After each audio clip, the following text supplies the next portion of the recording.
नमस्कार प्यारे विद्यार्थियों। पिछले व्याख्यान में हम चर्चा कर रहे थे राजस्थान की प्राकृतिक वनस्पति के बारे में। उसी जो टॉपिक है उसके बारे में आज आगे चर्चा करते हैं। राजस्थान प्राकृतिक वनस्पति या वन संपदा है उसमें समृद्ध नहीं है। उसके बारे में पिछले व्याख्यान में हमने चर्चा की।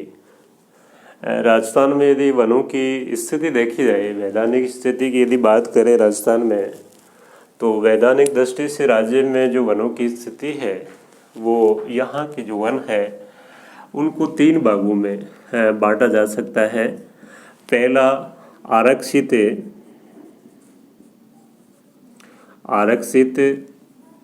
वन, यानी जिनको रिजर्वर्ड फॉरेस्ट के नाम से जाना जाता है।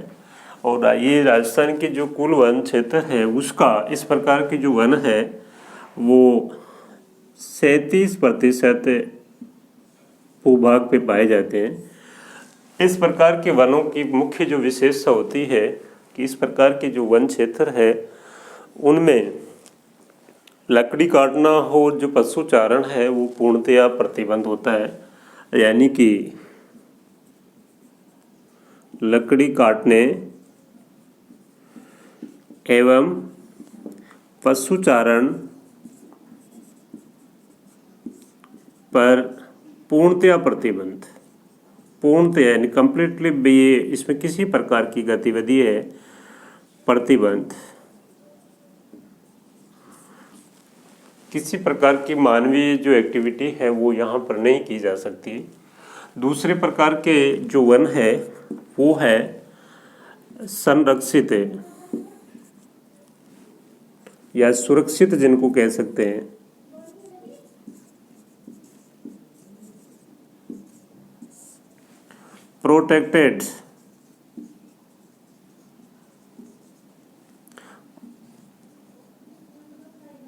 प्रोटेक्टेड फॉरेस्ट, इस प्रकार की जो वन है उनमें ये जो राजस्थान के टोटल वन है उनमें इस प्रकार के जो वनों का प्रतिशत है वो 56%, यानी 56% जो टोटल वन है उनका प्रोटेक्टेड श्रेणी में आते हैं। और इस प्रकार की जो वन क्षेत्र है उनमें यदि मानवीय गतिविधियों की यदि बात की जाए तो लकड़ी काटने एवं पशु चारण की आंशिक छूट होती है, यानी लिमिटेड परमिशन होती है, वो इस प्रकार के वनों में की जा सकती है। और तीसरे प्रकार के जो वन है वो अवर्गीकृत अनक्लासिफाइड वन है।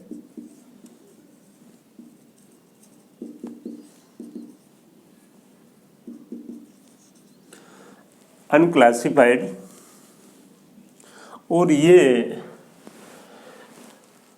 7%, यानी कि टोटल वन क्षेत्र है उसके 7% पे अनक्लासिफाइड, यानी कि इस प्रकार की जो वन है उनमें हर प्रकार की जो गतिविधि है, लकड़ी काटना हो, पशु चारण हो, उसके लिए स्वतंत्र होते हैं। और ये खुले प्रकार के यानी ओपन टाइप फॉरेस्ट है। इस प्रकार से जो राजस्थान है उसके दक्षिण और दक्षिणी पूर्वी राजस्थान के जो 8 जिले हैं उनमें राजस्थान की जो वनस्पति है उसका 50% यानी 50%, पिछले व्याख्यान में भी हमने चर्चा की थी, 50% वनस्पति है प्राकृतिक वनस्पति वो 8 जिलों में फैली हुई है। और राजस्थान के उत्तरी और पश्चिमी जो भूभाग है उसमें मरुस्थलीय दशाएं होने के कारण वहाँ पर जो वनस्पति है वो मरूदभित प्रकार की पाई जाती है। राजस्थान की यदि वनस्पति की बात करें तो मुख्य रूप से पश्चिमी राजस्थान में खेजड़ी जिसको राजस्थान का कल्प वृक्ष के नाम से भी इसको जाना जाता है। खेजड़ी की कई अन्य नाम भी है, जैसे सम्मी है जो हरियाणा के टच में राजस्थान का क्षेत्र है, झुंझुनू चूरू में, यहाँ पर खेजड़ी को जांटी के नाम से भी जाना जाता है। और ये एक महत्वपूर्ण मरुद्भिद प्रकार का जो वृक्ष है, जो विषम परिस्थितियों में भी, यानी कि बहुत ही पानी की जो कमी वाले क्षेत्र है, अधिक तापमान में भी सर्वाइव कर जाता है, इस प्रकार का वृक्ष है, महत्वपूर्ण वृक्ष है। इसका काफ़ी, इसके जो प्रोडक्ट्स की यदि बात करें तो सांगरी, इसका फल लगता है, उसको सांगरी के नाम से जाना जाता है। और पश्चिमी मारवाड़ में महत्वपूर्ण एक सब्जी है सांगरी। इसकी पत्तियां भी काफ़ी उपयोगी होती है, जिसको स्थानीय भाषा में लूम के नाम से जाना जाता है। कई बार प्रतियोगी परीक्षा में पूछा जाता है, लूम है, सांगरी है। तो कौन से, ऐसा कई बार आया है प्रतियोगी परीक्षाओं में कि कौन सा वृक्ष है जिसकी दशहरे पे पूजा की जाती है, तो उसका आंसर खेजड़ी है ये। परंतु वर्तमान में इसकी जड़ों में एक प्रकार का जो फंगस या कवक, जिनको फंजाई कह सकते हैं, वो लगने के कारण इसके जो वृक्ष है धीरे धीरे है वो सूख के डेड हो जाते हैं। और इनकी संख्या है खेजड़ी के वृक्षों की लगातार कम हो रही है, जो चिंता का विषय है। और यदि वृक्षों की बात करें तो रोइडा का जो पुष्प है उसको राजस्थान का राज्य पुष्प का दर्जा दिया हुआ है। और इसकी रोइडे की जो लकड़ी है वो फर्नीचर की दृष्टि से काफ़ी महत्वपूर्ण होती है, बहुत टिकाऊ लकड़ी है, अच्छी क्वालिटी की जो जिसको कहा जा सकता है टिम्बर, वो इससे प्राप्त होती है। ये खेजड़ी और रोइडा ये उत्तर पश्चिमी राजस्थान में है, उसके महत्वपूर्ण वृक्ष है। उसके साथ में ही पश्चिमी राजस्थान में केर है। केर भी एक जीरोफाइट से, यानी मरुद्भिद प्रकार का, जिसको झाड़ी कह सकते हैं, वृक्ष तो नहीं कहा जा सकता। और उसके कई, यानी कि फल लगते हैं, वो ये अचार के रूप में पश्चिमी राजस्थान में काफ़ी पॉपुलर है। उसके साथ में ही यदि दक्षिण और दक्षिण पूर्वी राजस्थान के वनस्पतियों की यदि बात करें या मुख्य वृक्षों की यदि बात करें तो प्लास के जो फूल है वो लाल सुर्ख रंग है, और पीले रंग के होने के कारण इसको प्लास को जंगल की ज्वाला के नाम से भी जाना जाता है। कई बार प्रतियोगी परीक्षाओं में पूछा गया है कि जंगल की ज्वाला के नाम से कौन से वृक्ष को जाना जाता है, तो उसका आंसर प्लास है, या बोटनिकल नेम इसका ब्यूटिया मोनोस्पर्मा है। तो काफ़ी महत्वपूर्ण वृक्ष है।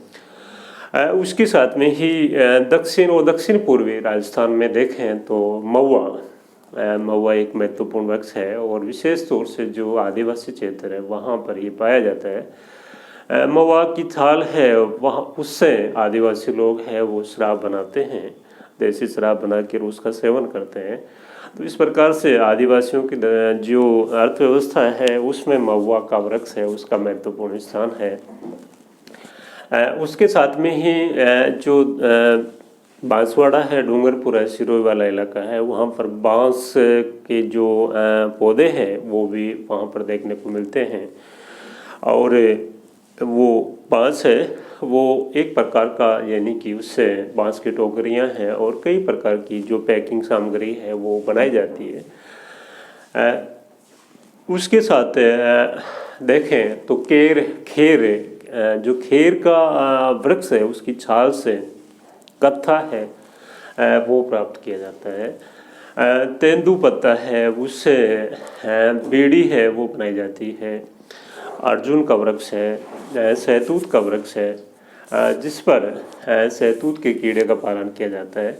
और ये उदयपुर है, झालावाड़ है, बारा है, यहाँ पर बहुतायत से इस प्रकार के वृक्ष पाए जाते हैं।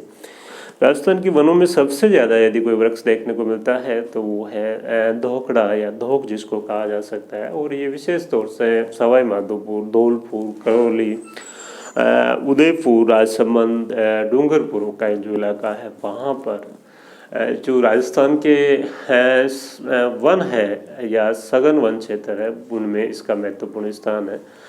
पतझड़ प्रकार का ये वृक्ष है।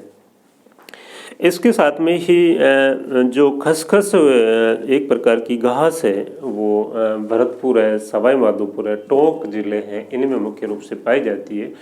और जो खसखस घास है उसका मुख्य जो उपयोग है वो इत्र और शरबत बनाने में किया जाता है। खसखस घास के साथ में ही यहाँ पर देखें तो घासों की यदि अन्य घासों की यदि बात करें तो पश्चिमी राजस्थान में विशेष तौर से लाठी सीरीज जैसलमेर में सेवण घास पाई जाती है, लिलोण के नाम से, स्थानीय नाम लिलोण भी है जिसका सेवण है, धामन है। ये काफ़ी पौष्टिक घासें हैं जो कम पानी वाले क्षेत्र में यानी कि जो ट्रॉपिकल एरियाज है या मरुस्थलीय क्षेत्र है वहाँ पर इस प्रकार की घासें हैं वो उगती है। और जो राजस्थान की अर्थव्यवस्था है उसमें कृषि के साथ साथ में जो पशुपालन है उसका भी महत्वपूर्ण योगदान है और उनके लिए ये चारा उपलब्ध करवाती है। इस प्रकार से जो यहाँ पर देखें तो सागवान भी विशेष तौर से आपका उदयपुर है, डूंगरपुर, बांसवाड़ा, राजसमंद का जो क्षेत्र है वहाँ पर सागवान की वन और इसकी जो लकड़ी है वो फर्नीचर की दृष्टि से काफ़ी महत्वपूर्ण होती है। इस प्रकार से राजस्थान है उसमें जो वनस्पति है उसकी डाइवर्सिटी यानी कि उसकी भिन्नता है काफ़ी पाई जाती है। उसका कारण है कि इसमें जो क्लाइमेटिक दृष्टि से, जलवायु की दृष्टि से उष्ण से अर्ध उष्ण या एरिड से सेमी एरिड, और जो यदि माउंट आबू के आसपास का क्षेत्र देखें तो वहाँ पे ह्यूमिड प्रकार का क्लाइमेट देखने को मिलता है और उसी के अनुसार हमेशा जो वर्षा है और सोइल है उसका अनुसरण वनस्पति करती है वो पाई जाती है।